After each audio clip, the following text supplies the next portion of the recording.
Welcome to Revenge with Lyra. My sister texted, "You're not invited to the wedding. It's a classy event." A second later, Mom reacted with a laughing emoji, the kind that doesn't laugh, it pokes. I typed one word back. Understood. Then I added, "I'll cancel the classy payments, too." Threads appeared, stopped, appeared again. Silence finally arrived dressed as confidence. "Hi, everyone, my name is Harper Lane, I'm 28. And if you think you know how this ends, stay tuned. Because I was raised to be the quiet sponsor, the girl with the reliable card and the short memory." The phone felt heavier than the mug in my other hand. My kitchen light hummed, a cheap halo over three things I could still control: coffee, oxygen, and math. I opened my banking app. There it was, the breadcrumb trail of class. Venue retainer, my card. Florist deposit, my card. Custom linens, tent lighting, vendor meals, even Mom's second phone line for coordination. I'd kept receipts the way other people kept souvenirs. A new text from my sister. "Don't be petty. It's just seating capacity." Capacity. Right. For years, they'd measured love by how much I could carry. I set the phone down and opened my laptop. Folder. Wedding contracts.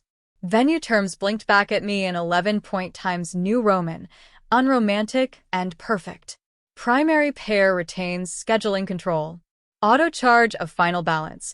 10 a.m. Friday. Authorized user may revoke at any time. My cursor hovered over revoke authorization. The house stilled, refrigerator, street, breath, as if the walls were leaning in to watch. Mom pinged the thread with a confetti gif. My brother chimed in. "Don't make this weird, Harp. It's just not your audience." I looked at the word audience and felt my mouth tilt. They were right. I wasn't their audience. I was the investor. A calendar reminder popped up on my screen. Venue walkthrough in 24 hours. Host required. Host. That would be me. I clicked open the payment panel. The button glowed. Revoke. And then a new message slid across the top of my screen from an unfamiliar number.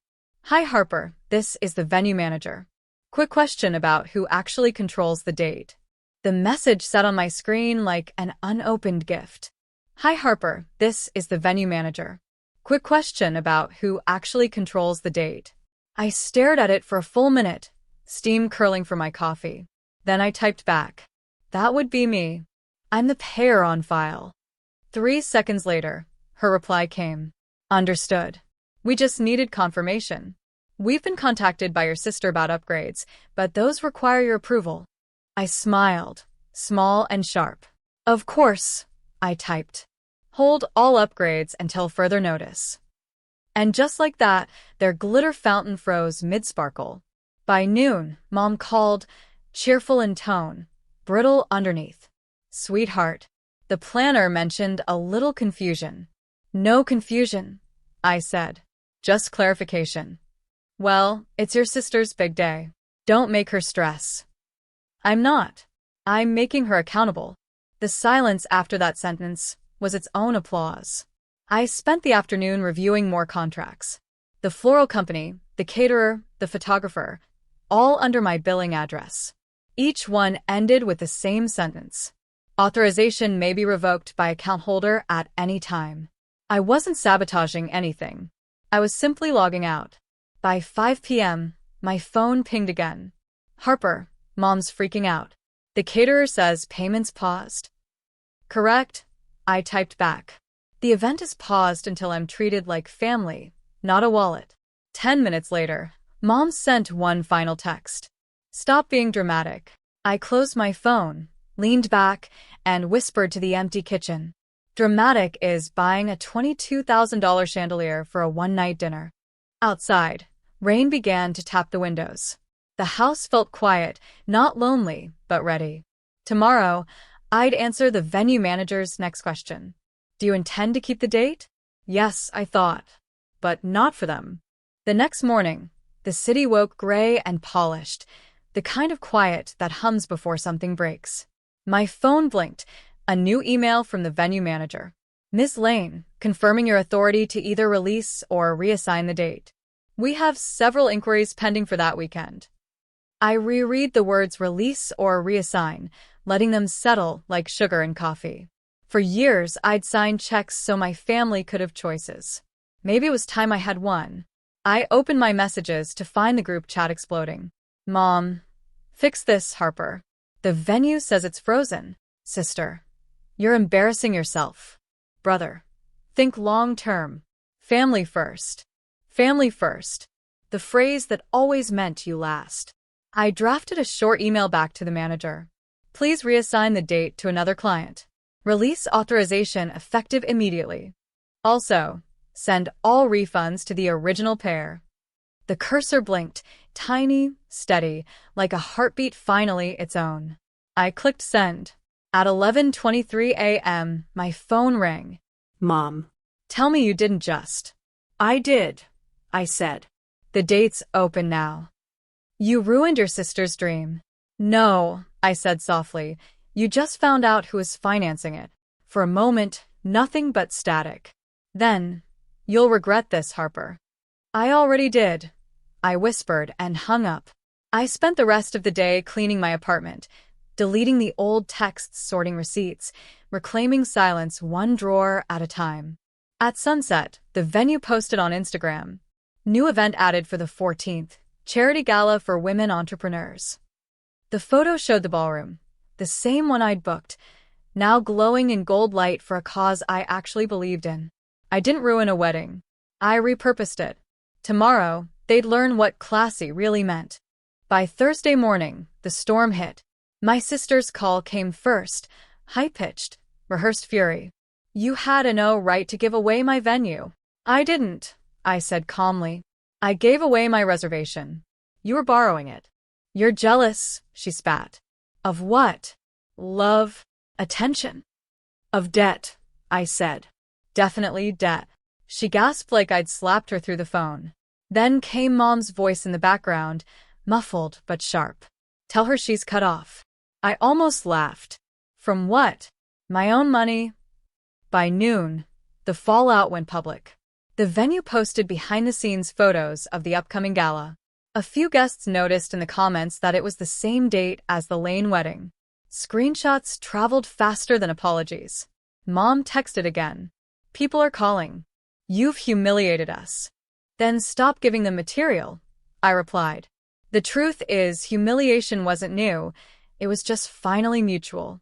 I took the afternoon off work and drove to the waterfront. The bay wind smelled like salt and second chances. Madison called while I watched the gulls dip into the gray water. They're saying you canceled the wedding out of spite. Then they're half right, I said. Spite is just a form of overdue honesty. Any guilt? None. I bought silence for years. I'm just collecting change. That night, I checked the charity gala site. Tickets sold out. My refund cleared. I donated half anonymously. The next morning, Mom sent one last text. Your grandfather heard about this. He's furious. I smiled at the screen. Grandpa funded the family's first house. I funded their illusion. Maybe we were finally even. Tomorrow was supposed to be rehearsal dinner. I had other plans. Friday evening arrived like a dress rehearsal for regret. From my balcony, I could see the lights of the country club glittering across the hill, desperate little stars clinging to a sky that had already moved on. My phone rang again. Grandpa. He never called without reason. Harper, he said, his voice slow and sandpapered with age. Your mother's crying. Says you ruined everything. I waited for the scolding, the sigh. But then he added, about time someone did. That broke the stillness. She used you, kiddo, he said.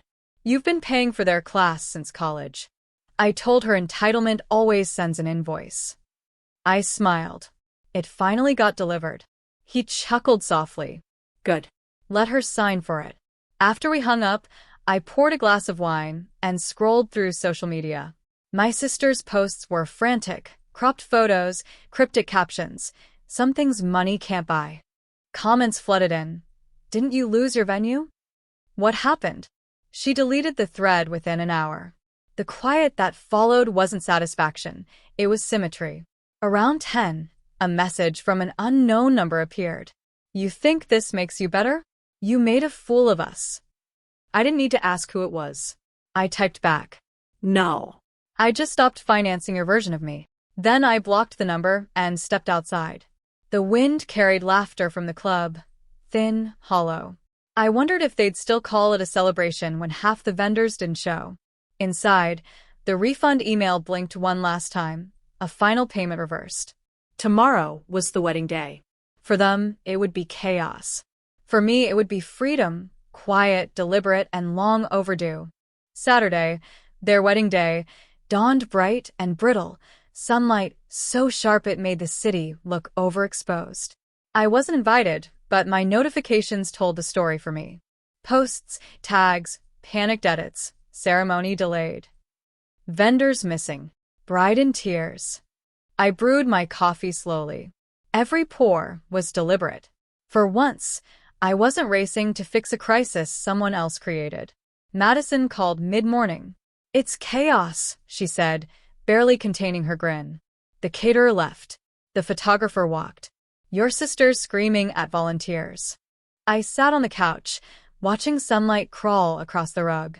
That sounds expensive. You're trending again, Madison added. They're calling you the classy sister. I laughed. That's irony paying rent. By noon, my sister's fiancé called from an unknown number. Harper, be reasonable. She's devastated. About what? The vendors. The guests. The consequences, I said quietly. You can't punish her on her wedding day. I didn't, I replied. I just stopped protecting her from herself. After the call, I drove past the venue, not to gloat, just to see the aftermath. Balloons sagged in the heat. Guests stood outside checking their phones. Through the glass, I saw my sister clutching her bouquet like a lifeline, Mom whispering behind her hand, faces tight with disbelief. And then, through the blur of sunlight, Grandpa appeared beside them. He wasn't scolding. He was walking out. Alone. I parked, stepped out quietly, and nodded as he passed. You were right, he said under his breath. Class isn't about chandeliers. No, I said softly. It's about consequences. That evening, I donated the last of the refund to a women's shelter in my sister's name. Anonymous, of course. The wedding ended before sunset. The marriage, well, that wasn't my problem. Tomorrow, I'd send one final message. Sunday morning came wrapped in the kind of silence money can't buy. No phone calls. No alarms. No family chaos humming through my walls. Just coffee, sunlight, and a house that finally felt like mine again. The first notification arrived around 10, a tagged post.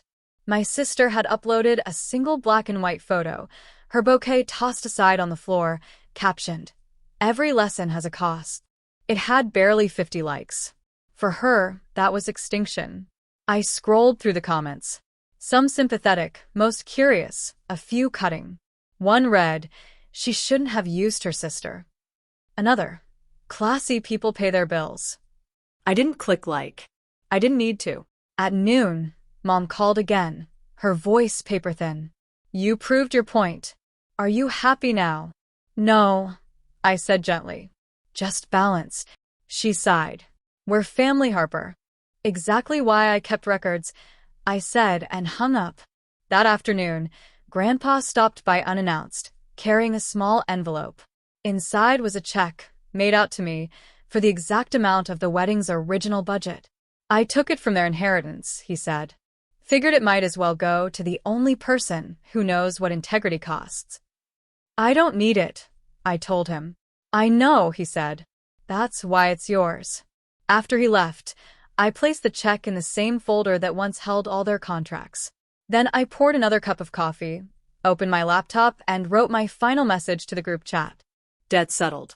Boundaries intact. I wish you both a lifetime of lessons learned. I hit send, then left the chat forever. Outside, gulls circled the bay. For the first time in years, their sound didn't grate. It harmonized. Tomorrow, I'd end this story the same way it began, with a message they couldn't ignore. Monday morning felt like a clean page. No alarms, no group chats, No emergencies that carried my name on the invoice. Just the smell of rain through an open window and the soft reminder that peace doesn't need witnesses. I brewed my coffee and composed one last message, not to them but to myself. A simple note saved in my drafts. Remember this silence.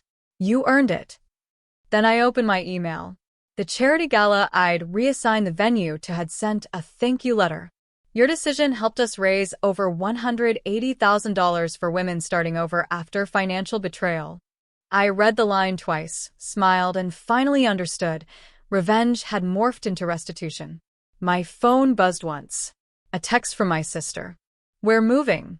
Needed a fresh start. I'm sorry for all of it. 3 dots blinked, then nothing.